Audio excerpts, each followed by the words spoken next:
Panginoon. Ama, patawarin sila sapagkat hindi nila nalalaman ang kanilang ginagawa. Pagkatapos na nangyari yun, pinagsapalaran nila ang ano sa ating Panginoon Jesus at ito'y pinagpapito. So, paano nga ba natin ito? Ang ating pong pamagatay, ang pagpapatawad ng Ama. Yung ating ating ang tema, paano pinagawa ng Diyos ang kanyang pagpapatawad sa mga tao. Sa panahon ngayon, si Jesus ay napagod. Magmula alas 9 ng umaga, siya po ay daladala niya yung krus at hila-hila niya ito. Natapos na ito, magaganap na yung alas 3 ng hapon. Patampatay patawan, hirap-hirap din sa kanyang kalagayan. Nakita niya yung mga tao, pinagaling niya. Nakita niya yung mga tao, pinakain niya. Nakakita ng himala, nakagawa ng himala ang ating Panginoon. And yet, nung siya pinagpipili na yung mga tao, sa harap niya, ni Pilato, ang sabi nila, ipako si Kristo sa krus, palabasin si Barabbas. Nakahalong siguro sama ng loob, tampo, o mga bagay. Kung tayong nasa kalagayan niya, siya'y nagpakain ng maraming tao, nagpagaling ng maraming may sakit, nakapagpadilat ng mata, nakarinig ang pingi, nakalakad ng mga dugpo. And yet, ito yung mga tao na nagpapako sa kanya sa krus. At yung muling-muli nga nang sinabi ay ganito. Unang-unang binanggit ay ganito, Ama, patawarin mo po sila sapagkat hindi nila alam ang kanilang ginagawa. Ang tanong ay ito, hindi nga ba nila alam ang kanilang ginagawa? Hindi ko ba sumagot? Ito ang volunteer. Alam po ba nila ang kanilang ginagawa? Bakit itinapon nila yung Kristo? Kasi hanggang ngayon, hindi ang Israel ay hindi naniniwala na itong Jesus na ito ang Kristo o tagapagligtas. So ang ibig sabihin, hindi sila naniniwala. Hindi nila alam ang kanilang ginagawa. So may layunin po yung ating pag-aaral, kahit sandali lang po ito. Una, matutunan kahabagan ng Diyos. Kahit na siya nakapako sa krus, tamang daw ito. Kasi that time, kung gusto nila niya, yung libo-libo anghel na naglilipod sa Diyos sa kalangitan, pwede niya utusan. Ang sabi ng mga anghel ganito, sabihin mo ng Panginoon, papatayin namin sila lahat. Pangalawa, matutunan pagmamahal ng Diyos. Na kahit itong mga taong ito ay hindi makaibig-ibig that time, mahal sila ngayon. Kung pala sa Garden of Gethsemane, halos sa kanyang pawis ay dugo na tumutulo. At sabi nga ng Panginoon that time, wag ang aking kalooban na masunod, Ama, kundi ang kalooban mo. So nakikita natin dito yung kanyang pagpupunyagi at yung pagkatong layunin, matutunan ang tunay na pagpapatawad ng Diyos. Yung tunay na pagpapatawad ng Diyos sa atin, na minsan tayo nagkakamali, yung ating kapwa ay nagkakamali sa atin, paano natin ito tinatanggap? Pero si Jesus, pagod na, pagod. Iniharap kay Pilato, walang nakitang kasakdalan. Iniharap kay Herodes, walang nakitang kasakdalan. At pumuli-muli, ibinalik kay Pilato. Kung ano na gusto nyo, sige, ipatuloy ko sa saklo. Pero wala na ang kasalanan dyan, ha? Naghugas siya ng kamay. At ito na nga yung contact ko. Ang sentro isipan natin na ito. Matutunan tatawarin ang nagkasala sa kapal. Ang ito na tayo doon? Kung si Jesus na Diyos na nagkatawang tao, nakuha niya, Ama ko, patawarin mo sila sapagkat hindi nila nalalaman ang kanilang ginagawa. Sino naman tayo ngayon para hindi pagkatawad? Amen. Ang susing talata, Hebrew 17, kapag pinatawad tayo ng Ama, nililingot na ito. Hindi niya ito binabalik-balikan. Huwag tayo magkita, ha? Kasi habang nakikita kita, hindi ko malimutan yung ginawa mo sa akin. Pero ang Diyos, nililingot na ito. Amen po? Amen. At ito po yung mga katalong na dapat natin kasagutin. Kung tayo ang nasa kalagayan ni Jesus that time, ano kaya ang ating mararamdaman? Kung tayong tao, kung panahon ngayon, maaaring tayong magalit, sasama ang loob. Pero iba si Jesus. Iba si Jesus. Sabi niya, kahit na naghihirap na siya, malapit na malabot ang kanyang hininga, Ama ko, patawarin mo sila. Tingnan niyo po yung nangyari, ha? Hirap na, yung po niya halos ay mawala na, yung tubig niya sa kanyang katawan ay mawala na, halos ay malaptos na. Pagmula alas 9 ng umaga hanggang alas 3 ng hapon, halos tostado na siya sa araw, sa init ng araw. Pero ito yung kanyang unang binanggit. Pangalawa, sa naranasang pagod, hirap, agupit, isama pa ang mga pag-alipusta ng mga tao. At ang masakit nito, sila yung mga taong pinagaling niya. Sila yung mga taong pinakain niya. Naranasan ng pagalingan, naranasan ng himala, na pinagdaman niya. Mag-uumuo. At ang pangatlo, pero kahit ganito ang kanyang naranasan, nanaig pa rin sa kanyang tatlong bagay. Nakita niya ang tunay na Panginoon. Amen. Pangalawa, nanaig pa rin kay Jesus ang malasakit. Bakit po? Kung hindi makapatawad sila, mananatili ang sumpa sa tao. Sapagkat si Jesus ang nag-alis ng sumpa sa tao. Sapagkat bakit po? Ang sabi ng lumang tipan, ang mga itinatako lang sa krus ay mga susakal na tao. Bakit po at lahat yung tinako ng Jesus? Kaya yung sumpa ng Diyos sa tao, tinanggal niya sa pamagitan ni Jesus. At yung ikatlo, siya'y mapagpatawad at sa kagustuhan na rin niyang mapatupad ang layo niya dito sa lupa, ay nakuha niyang hilingin sa Ama ang mga katagang dito. Ama, tatawarin mo sila sapagkat hindi nila alam ang kanilang ginagawa. Naitay lang rin natin pag-aaral. Pero sabi na Roma 12:17 hanggang 19. Ano sabi doon? Dito na po tayo magbawa. Bilangan po. 12:17. Huwag ninyong gantihan ng masama. Sigapin ninyong mamuhay ng marangal sa harap ng lahat ng mga tao. Hanggat maaari, gawin ninyo ang inyong makakaya upang mamuhay kayo ng mapayapa kasama ng sinuman. Mga minamahal, huwag kayong magiganti sapagkat iba-ibayan nyo yun sa galing ng Diyos sapagkat nasusulat, akin ang pagiganti, ako ang gaganti, sabi ng Panginoon. Mateo 5:43, 45, para matawag tayo mga anak ng Diyos. Makikita tayo. Amen. Hindi panalitan na lang po. Tayo bilang tao, bilang mananampalataya, at tutunan natin umunawa, magmahal, nagpatawad sa mga taong umuusig, nagsasalita, masamang salita, laban sa atin, at ituring tayo tinatawag ng Diyos, at isipin tayo tinatawag ng Diyos, matutunan din natin tayo ay magpatawad. Amen. Nagandang po. Amen. Praise God. Praise the Lord. Hindi, napakabuti ng Diyos, di ba? Pinakpera ng mga ginawa ng Diyos sa buhay para tumbusin tayo sa kasalanan. Tatatawarin tayo sa mga kasalanan. Kaya, patutuloy tayo ng patawad. Di ba? Hindi ka nakagawa naman ng kagalit, kung hinagawa naman ng kasalanan. Patawarin ang pinawat at gagawa. Kaya, sa gabi ito, patutubayan pa natin. Ito po ito. Isa pa lang. May pangalawa pa, may pangatlo, may pang-apat, may ito. Kaya, tawagin natin pangalawa. Pangalawang biga na sinabi ng Panginoon. Sinabi niya dito, yun din, isasama kita sa paraiso. Amen. Eduardo, sasama ka ba? Yun din, sumama ka. Mukhang bagay sa mugot.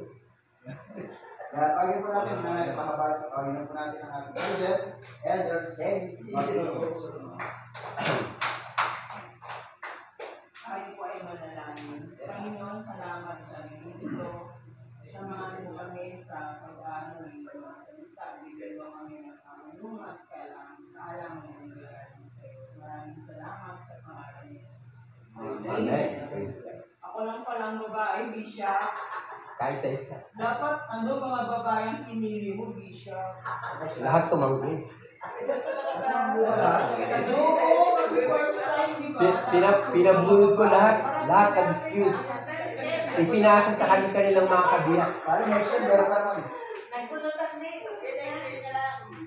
Yung Yung pong topic ko ay yung second last word yung pagkita sa Luke 23:43, sinasabi ko sa iyo, isasama kita ngayon sa aking paraiso. Amen. So, si Jesus, meron siyang kasama sa krus, dalawang kriminal. Isang nasa kaliwa, saka isang nasa kanan. So, during that time, yung crucifixion ay quite possibly the most painful death Amen. ever invented in humankind. Kasi unti-unti niya itong pinapatay. Pinapagal. So, yung mga napapako sa krus, may mga kasalanang murder, thief, treason, slave rebellion, religious transgression. So it was designed to be an agonizing, horrific, and slow death. So, merong dalawang kasama si Jesus. Yung isa, yung nasa kaliwa, tinutuyanan si Jesus. Sabi niya, hindi ba ikaw ang Diyos? Iligtas mo ang iyong sarili at pati na rin kami. So, yung ugali nito parang mapagmataas, mapagmalaki. Kasi nakapako na nga, nagmamalaki pa siya. Diba? O iligtas mo sarili mo pati kami. Pero yung isang nakapako, sinaway niya. Pinagsabihan niya, wala ka bang takot sa Diyos? Ikaw ay pinaparusahan din tulad niyan. Tama lamang na tayo'y parusahan ng ganito dahil sa ating mga ginawa, ngunit ang taong ito ay walang ginawang masama. So makikita natin yung magpapakumbaba nitong magnanakaw, itong kriminal. So ang laki ng diferensya ng dalawa. So yung realization ng thief na nasa kanan nito, the thief was aware of his repeated habitual sin and his inability to save himself. So alam niya yung mga paulit-ulit niyang kasalanan kaya nga siya napako doon eh. At alam din niya sa sarili niya na hindi niya maliligtas ang kanyang sarili. So ayun yung realization ng thief. Pangalawang realization niya, the thief realized that his sin had to be punished. So, kaya siya nandun dahil pinarusahan siya sa kanyang kasalanan. Diba? So, tayo, di ba, kaya tayo nandito, makasalanan tayo na pinatawad ng Diyos. Hallelujah. Amen? So, kahit na ulit-ulit yung kasalanan natin, actually, kahit na mga born again na tayo, may mga nagagawa pa rin tayo kasalanan. Pero ang Diyos, ulit-ulit siya nagpapatawad. Tapos, ang pangatlong realization ng thief, Christ was without sin. So, siguro, narinig niya si Jesus at nakikita niya, nag-witness niya na talagang wala siyang kasalanan. Nakikita niya yun. Ang pang-apat, the thief realized Christ was to another kingdom. So, alam ng magnanakaw na to, na si Jesus, pagdating ng araw, maghahari siya. Amen? So, makikita natin yung realization ng thief. Di po ba? So, dahil doon, anong sabi sa kanya ni Jesus? Aalalahanin, sabi ng thief na to kay Jesus, alalahanin mo ako pag naghahari ka na. Di po ba, napakagandang pananalita na nakapako ka sa krus, sasabihin mo yun kay Jesus. So, ang pangako ni Jesus sa thief, eternal life in paradise. So, ngayon din, sabi ni Jesus, ngayon din makakapasok ka sa kaharian ng Diyos. Ngayon din, hindi bukas, hindi sa isang taon, hindi sa mga susunod na araw, ngayon din. The moment na we receive Christ, the very moment na na-receive natin siya, yun din ang kaligtasan na kamta natin. Yun din yung save na pinangako sa atin ng Panginoon, yung kaligtasan. So, once na tinanggap natin si Jesus, ngayon din, isasama ka niya sa kanyang kaharian. Hallelujah. Amen? Kahit gaano man kabigat, kalaki, kalawak, ang kasalanan ng tao, baliwala ito din sa sakripisyo ng Panginoon. Praise God. So, tayong lahat, so dahil sa Diyos na napako sa krus kung tayo ay hihingi ng tao sa Kanya. Sabi po yan sa 1 John 1. So sabi dito, Jesus did nothing but good. Totoo naman po wala siyang ginawa kundi mabuti. To save us from all our sins. Wala siyang ginawang masama, wala siyang kasalanan, at nagsakripisyo sa atin. We should be grateful for this in return. Amen? Be faithful servant to the Lord by being a good role model. So, yung kaligtasan natin, dapat gawin natin itong role model sa iba. Amen? Paano? As an inspiration to others, maging halimbawa tayo sa iba ng pinatawag niya. Makita ito sa ating gawa, sa ating pag-iisip, sa ating pananalita. Sabi po ni Billy Graham, salvation is an act of God. It is initiated by God, molded by God, and sustained by God. Praise the Lord. Thank you po. Amen. Hallelujah. Pangalawa pa lang. Ito namin, pangalawa na. Hindi natin na subok na bawal ba yung mga ginawa ni Jesus kung ano nangyari sa kanya. Kaya hindi, okay lang. Tapos si kaya hindi, dahil nakapakalim siya na salita ng Diyos. Nakakabuti, bisita tayo na alam natin na mga salita ng Diyos, talaga titilo sa mga funksyon natin. So, namnamilang po natin, bye-bye po natin bawat liga na babanggit po ng ating mga libro na Diyos ginagamit. Dapat po tayong makinig. At ililan po natin ang isa rin sa oras ito na ito yung napagandang magkakataon na matuloy natin magulay-gulay o manilay-gulay ang salita ng Diyos. Ngayon po ron, kaya tawagin po natin yung pangatlo na magsasalita. Ito yung napakalalim ng Diyos. Talagang napakabuti ng Diyos. Hindi siya nagpahuli. Kaya tawagin na po natin. Sino yan? Ang lahat niya po dito, narito ang iyong mga anak. Dami naman. Narito ang iyong anak. Narito ang iyong ina. Anak, narito ang iyong ina. Anak, Aleta, ina, narito ang iyong anak. Anak, narito ang iyong ina. Yan ba ang paliwanag? Bakit sinabi niyo? Bakit yung sinabi yun? Balik po natin si Pastor Rico Almasan. BP. Hogi. Ay, Ogi. Dito lang sa inyo dalawa. Sila ay nakakaganda po ng pag-aalala namin. Ginagawa ng pag-aalala ko sa hindi kakaabot ang magamat ginaganap yan ng iba't ibang reliyon. Pero sa ating mga naniwala at natiwala at patuloy sa Panginoon, malaking bagay po sa atin. Amen? Amen. Kaya po sa gabi ito ay patunayan po natin ang mga binigyan natin Panginoon kung saan ay may encourage tayo sa ating paglilingkod at pananampalataya sa Panginoon. Amen. Hindi po natin dapat na kawalang bahala pag napapag-aralan. Kasi naman tumatayo dito ay patuloy na binibigyan ng kapahayagan ng Panginoon. Ngayon sa oras ito, saglit po tayo ng panalangin. Dakilang Ama, wala pa kami isaw, patuloy na humingi ng karunungan sa iyo, Panginoon. At sa gabi ito, sa bawas talata ng iyong salita, ay magrema sa aming buhay. Thank you, Jesus. At habang kami nabubuhay, alalahan namin ito, na ito'y katitibay na aming pananampalataya. Ang iyong panlingkod, patuloy lamang itiwala sa iyong kahayangan at ang magtutulong na kailang malang Espiritu sa bawat sa amin. Dalangin ko na yung katagumpayan ang aming pag-aaral na ito dahil ikaw ang Diyos sa buhay na hindi mo umiiwan sa bawat oras. Dalangin ko namin ito, Lord, sa pangalan ni Jesus. Amen. Amen. Alam niyo po, sa bahagi ng ating pinag-aaralan ay yung babae na na-extra po sa puting sa tumika. Alam po itong aklat ko ay bibigyan ko lang yung background. Ito po yung sa Ebanghelyo Yuhan.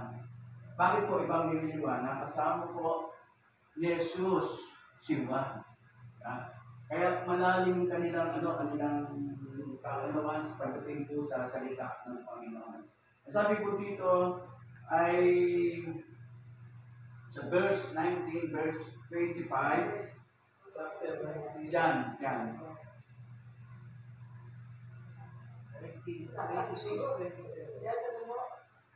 John 19. 25. Isa lang sa 25.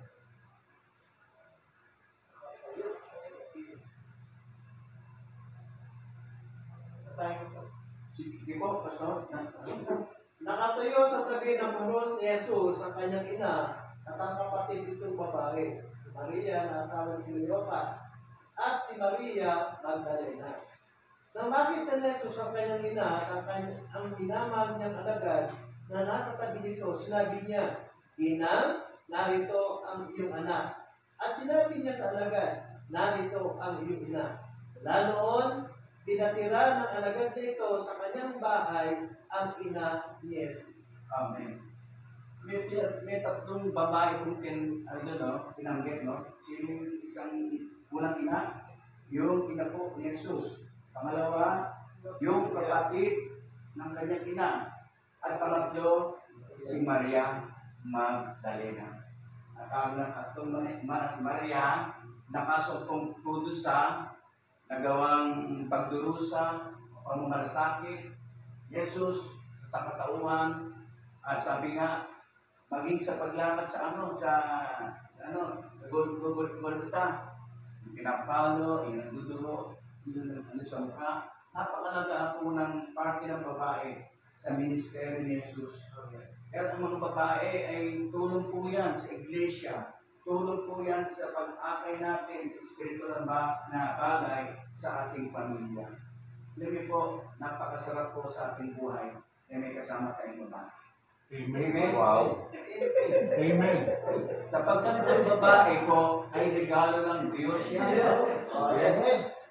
Hindi nila lang ay puro lalaki.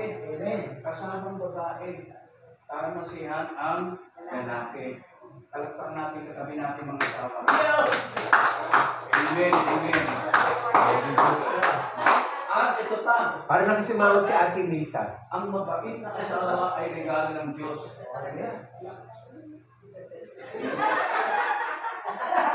Regalo ng Diyos, ha? Walang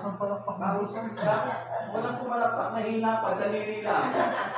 Ang babae, ang mabait na babae ay regalo ng Diyos. Ayan, ayan. Walang salbahan ng kayan. Di ba? Dahil yan ay binigay sa atin ng Diyos, kahit natin inaaway yan, o siya kahit ang inaaway, andun pa rin yung pagmamahal. Di ba? Hindi nawawasa. Tulad ng ito'y natunghayan ng ating nakakilala sa pagdurusa ng Panginoon. Dahil may tatlong bagay po tayong tatalakayin o tatlong bagay natin maunawaan kung sino yung babae nito. Dami.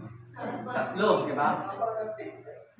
Ina ni Jesus, kapatid ni Jesus, at yung Kapatid ng ina ni Jesus. Inisayin mo yung Maria Magdalena. Alam niyo kung bakit? Sino yung caught in act na abutan ni Jesus? Mary Magdalena, di ba? Opo. Naka-adultery pero hindi siya natulan, di ba? Kundi inabot ni Jesus yung kasama niya. Kaya po, napakalaga po ang ginawa ng babae. Ito na po sa birthday, balikan ang pag-ibig ng Diyos sa tao. Ito po, ang buhay natin na babae. Babae. Meaning woman ay babae. Kaya po sa ating buhay, ang babae. Lima. Hindi, dalawa lang. Binahagi ko lang sa tatlo eh. B-A, B-A, tapos E.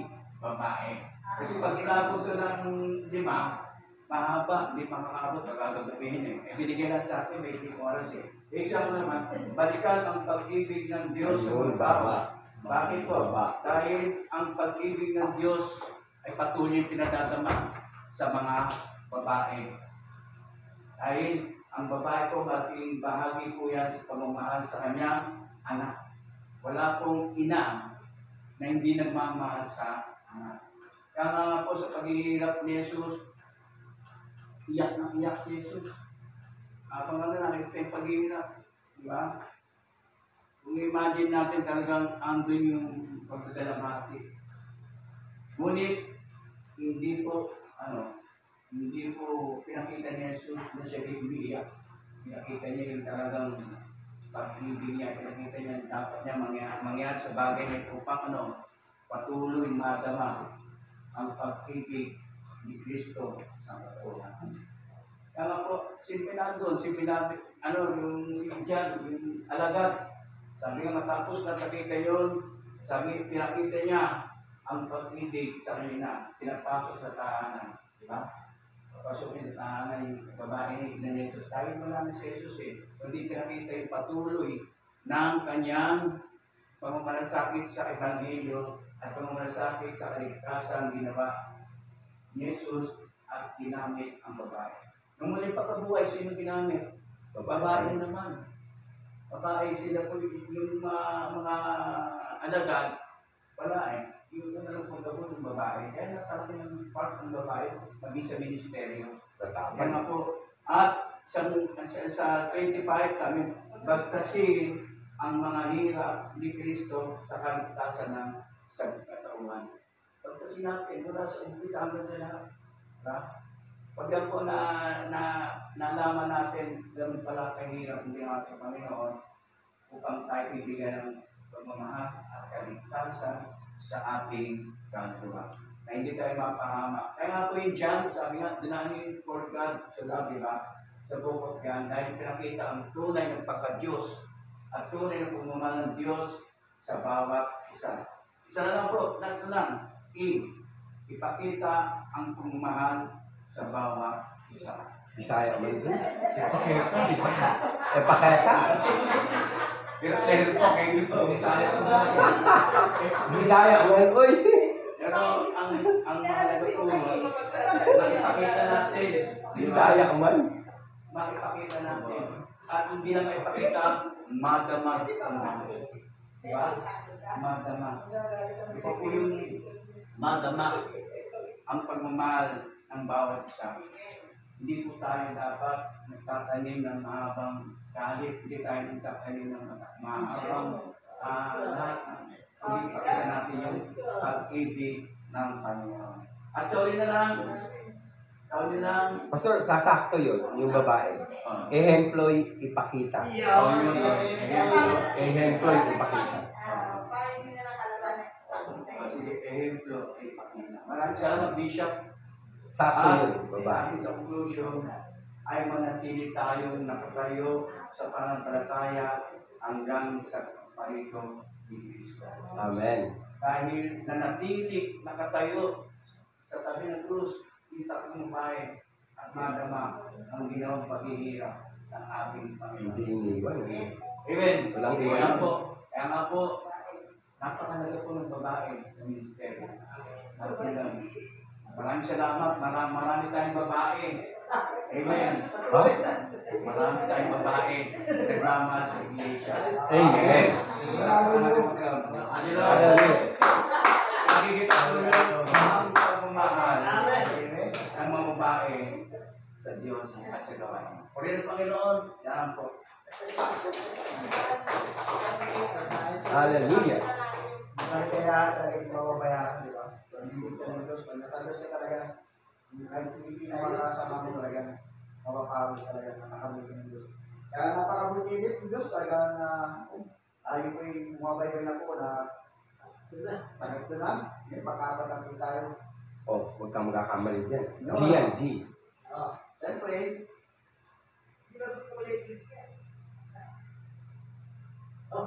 napakabuti ng Diyos. Kaya napakabuti talaga ng Diyos kasi ngayon tayo makakalimutan ng salita na pinapagay po natin. Kung may liko, may liko, G. Diba? Kaya tawagin po natin, ang sinabi niya po ito, Diyos ko, bakit mo ako pinabayaan? Kaya tawagin po natin ang Diyos na gagamitin, Pastor Rico G. Ison Guwapo. Parang doon ako.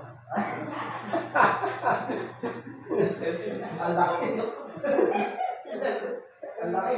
Dalawang malaking mama yan, si MJ, malaki.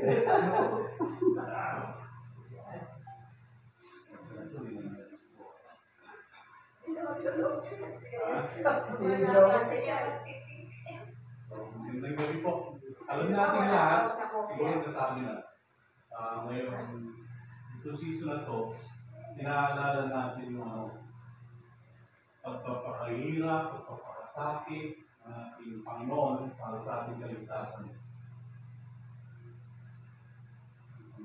Pero yung sila, yung pag-ibig. Yung pag-ibig niya sa atin, kung gaano malaki, kung gaano matindi, at kung gaano kadakila yung pag-ibig ng ating Panginoon. Po, tayo, manalangin muna po ako. Ama, maraming salamat po sa pagkakataon ito. Hindi kasama-sama. Tawagin po kami sa mga kasalanan. Ano po, ang isa, ang nilingkod, Panginoon, tatawagin mo ang nilingkod sa bawat salita. Pagpada kami lahat, paliwanagan, mamuha namin ang dapat namin mamuha. Maraming salamat sa mga kulang ng mga salita. Amen. Pinupuri ka, Ama, sinasambat na nakila, pinupuri natin sa Panginoon Jesus. Gusto ko salamat sa aking sekretary, Doña Cecilia Rodriguez Rodriguez. Ay, bira, sekretary pala. Kasi kung hindi ito, naiprintin ako. Kala mo. So, ang text po natin sa Matthew 27, 46, it says, about 3 in the afternoon, Jesus cried out in a loud voice, Eli, Eli, lema sabachthani, which means, my God, why have you forsaken me?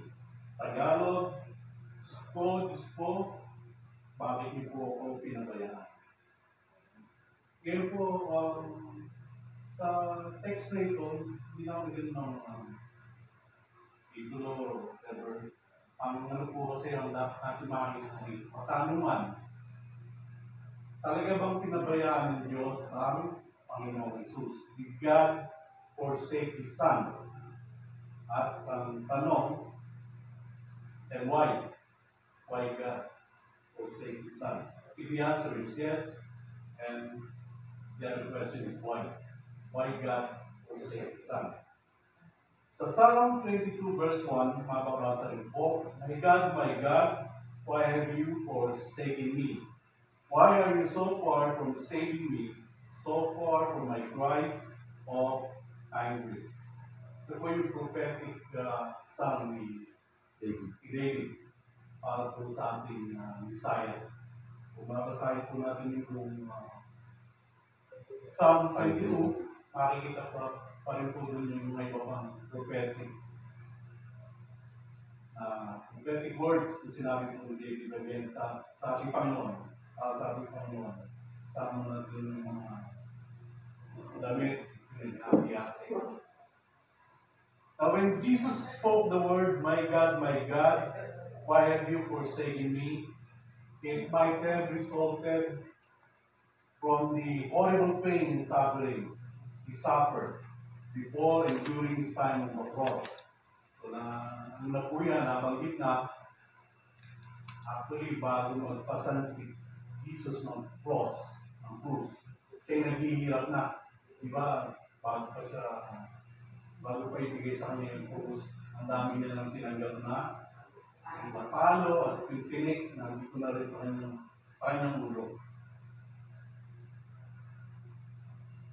Now, Jesus might have suffered physical and emotional pain as a man, but in His life, He never knew or experienced separation from God, His Father.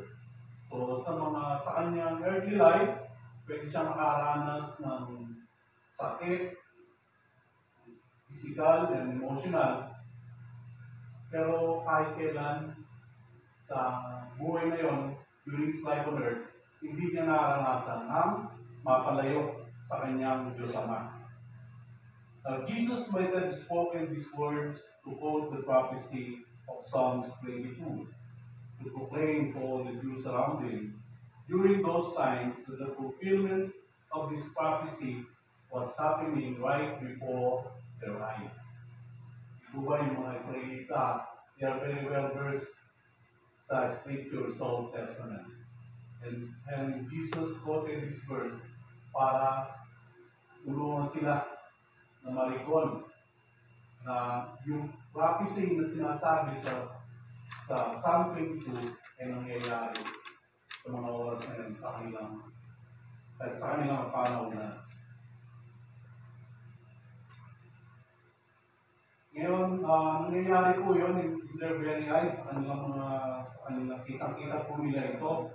It is a way of proclaiming that He is what He says He is, the Son of God, the Anointed of God.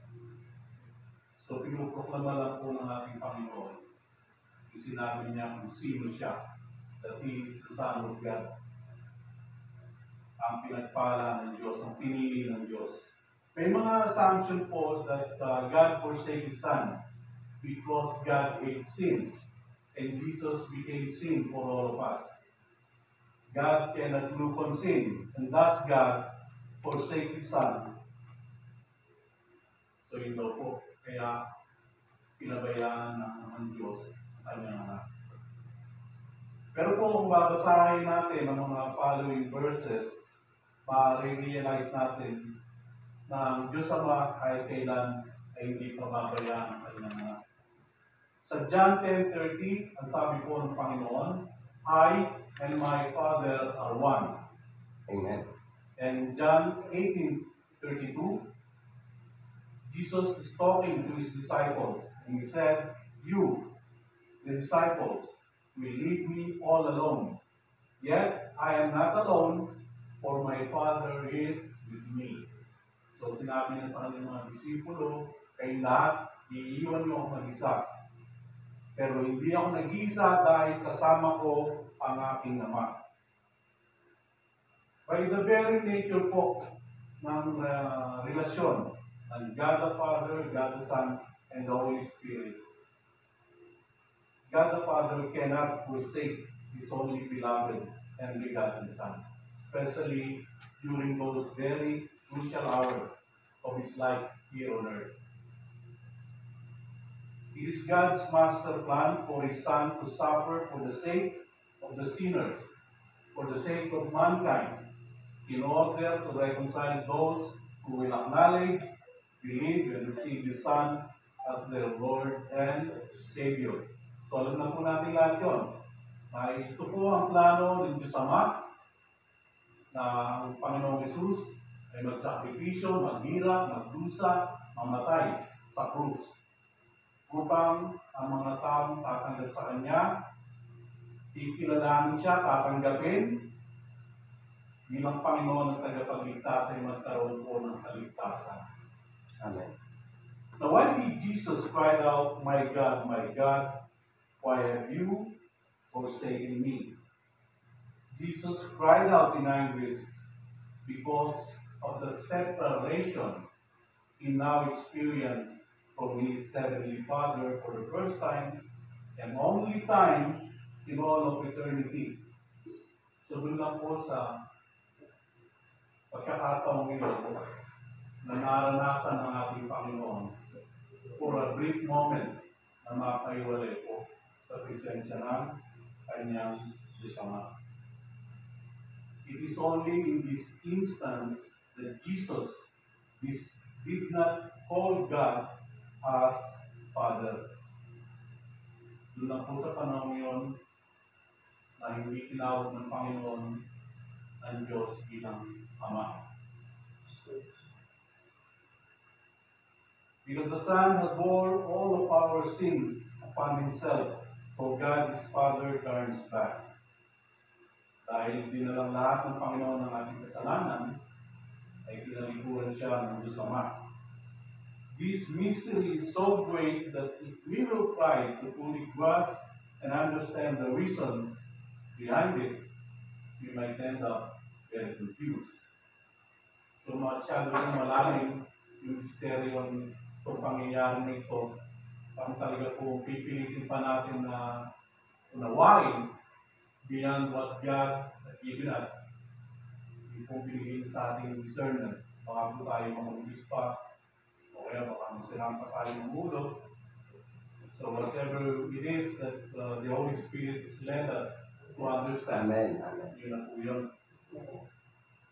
The God-man was separated from God for a brief moment at Calvary as the furious wrath of the Father was poured out on the sinless Son, who, in the most amazing grace, became sin for those who believe in Him. So yung Diyos na nagkatawang tao ay nakapaiwalay sa kanyang Diyos Ama sa maikling panahon sa Kalbaryo at tinanggap niya yung buot, yung banal na buot ng Diyos na ibinuho sa kanyang lahat para sa kasalanan nating lahat. At siya ay nagbigay sa atin ng pinakadakilang biyaya ng kaligtasan. Doon sa mga tao sa kanya ay sasampalataya. Now the eyes of God are too pure to look on evil and wickedness. We can read it in Habakkuk 1:13. So ang mata daw po ng Diyos ay puro-puro at dalisay na hindi nito kayang tumingin. Hindi tinitingnan ang kasamaan at mga kasalanan. God turns back on His Son while He was on the cross because He could not look upon sin. Jesus died as a substitute sacrifice for the sins of the world. The holy and righteous Father judged him fully according to the sin.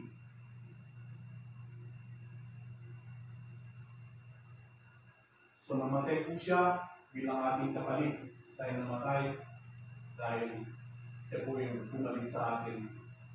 Siya ang nagsakripisyo sa mga kasalanan ng mundo.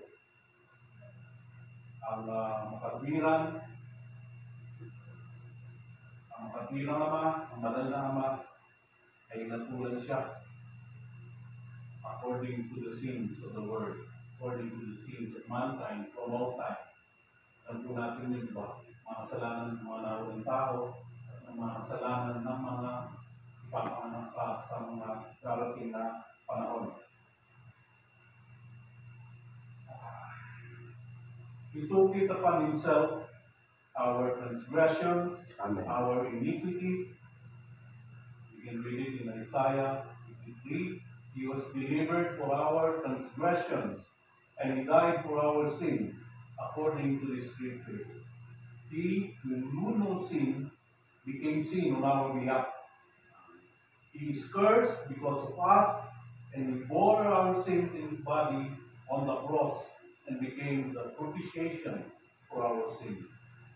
So siya po ang nagbayad ng lahat ng ating mga kasalanan. Siya naging sumpa sa harap ng Diyos para po tayo ay hindi sumpahin ang ating Diyos Ama. Jesus came to the world to teach everyone about God and to be a perfect example of God's holiness and righteousness.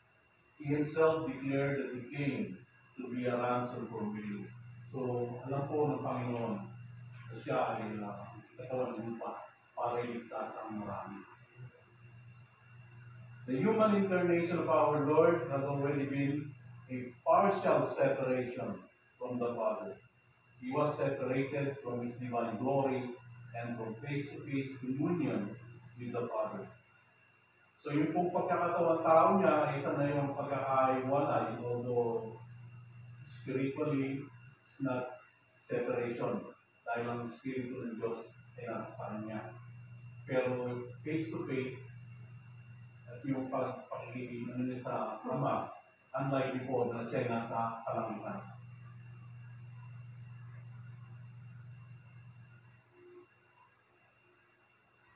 Those privileges for your own sake, binaliwala niya po yung lahat. As we can read in Philippians 2:6. As mentioned earlier, the mystery of that separation is is far too deep even for the most mature believer to comprehend and understand.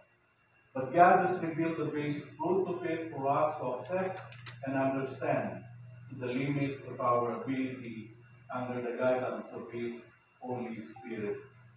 So, kung ano po yung nililid sa atin, ang banal na Espiritu, Espiritu Santo, paano natin maunawaan, maganda na lang po tayo dito. In this text, we can behold the reality of Jesus' sacrificial death and anguish of His separation from His Heavenly Father. Doon po makikita natin yung realidad at ang kanyang sakripisyo sa kamatayan at yung anguish. Pag sinabing anguish, ito po yung kalungkutan na napakalalim. You're crying in anguish. Naranasan niya, ano siya yung let peace be, let peace. Yung pong